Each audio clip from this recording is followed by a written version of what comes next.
Hyssop is what we will be talking about today. It's like holy hyssop, but it's a biblical herb actually.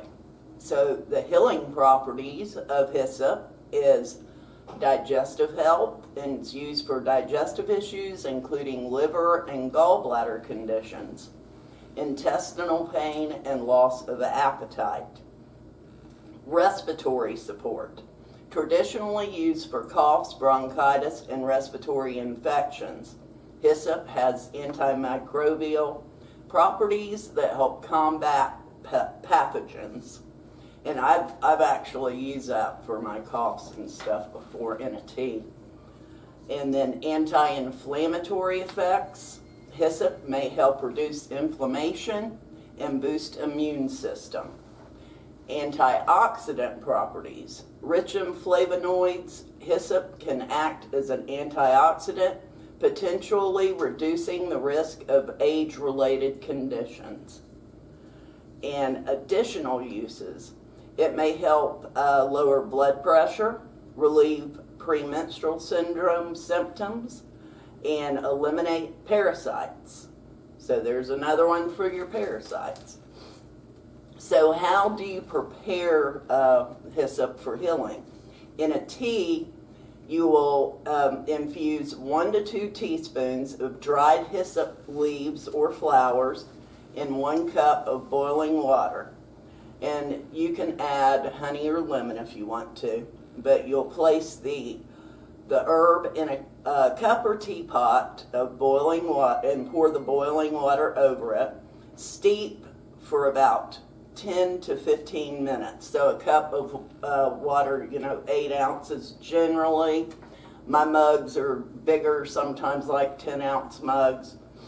But do that, let it steep for 10 to 15 minutes. Strain and drink up to twice daily. Let's see. If you are using fresh or dried, steeping covered helps retain the volatile oils that's in there.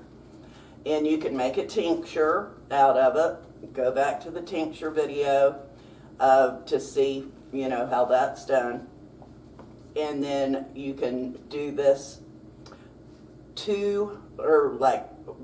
to 4 milliliters up to 3 times daily. 1 milliliter is 1 dropper full. You can use it for a poultice. We've got a poultice video too that you can see. Crush your leaves and then apply directly to the skin after you've soaked it in warm water. That'd probably be a lot less messy than the oil that we used on the poultice in that video. That was pretty messy. But that could be for wounds, bruises, or insect bites. And safety precautions. Moderation. Hyssop is potent. Overuse can cause stomach upset. Avoid during pregnancy and for people with epilepsy. Essential oil is highly concentrated, so never apply undiluted to the skin. Allergic reactions possible, and discontinue use if irritation occurs. And for best results, brew hyssop as a tea for respiratory or digestive support and dilute essential oil for topical skin healing. Always start with a small amount and consult a healthcare provider if you have underlying health conditions or are taking medications. So that's it for the healing properties. Now, for the magical properties. Like we said before, hyssop is a biblical herb. Hyssop is mentioned in Psalms 51:7.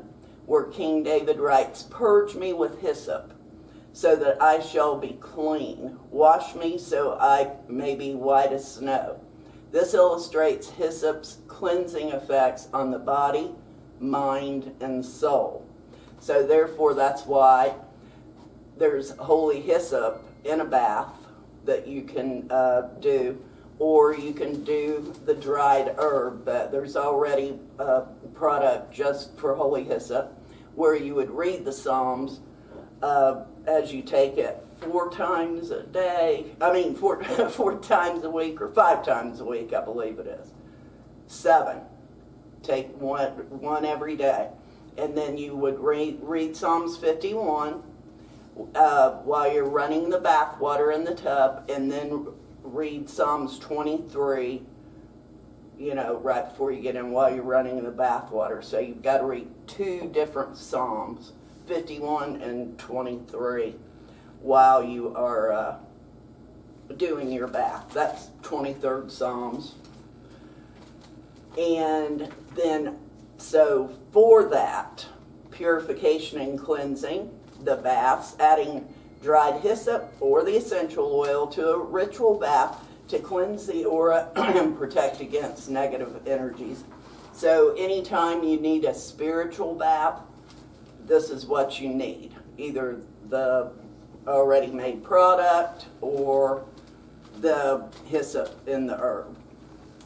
And then you can use it for floor washes and sprays, energetically clearing homes or ritual spaces.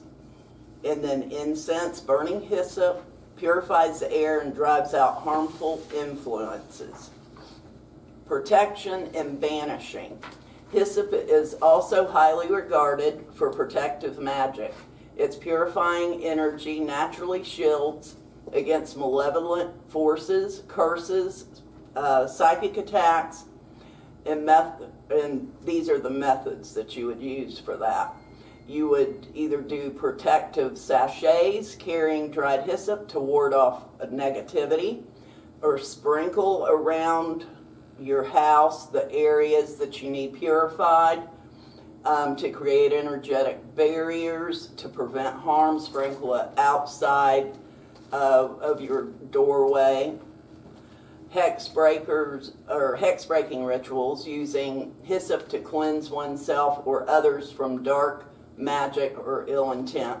That is your spiritual bath, your ritual bath. And spiritual and ritual uses. Beyond protection, hyssop supports spiritual growth and divine connection.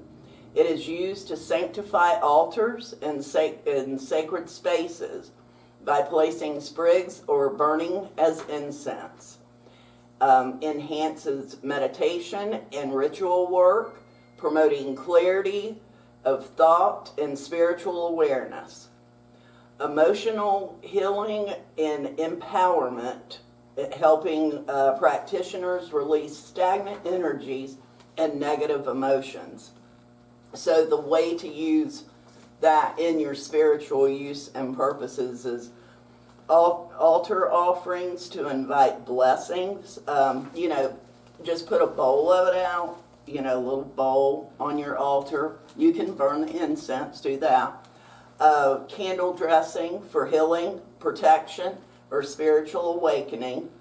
Tea or infusions for ritual consumption or cleansing purposes.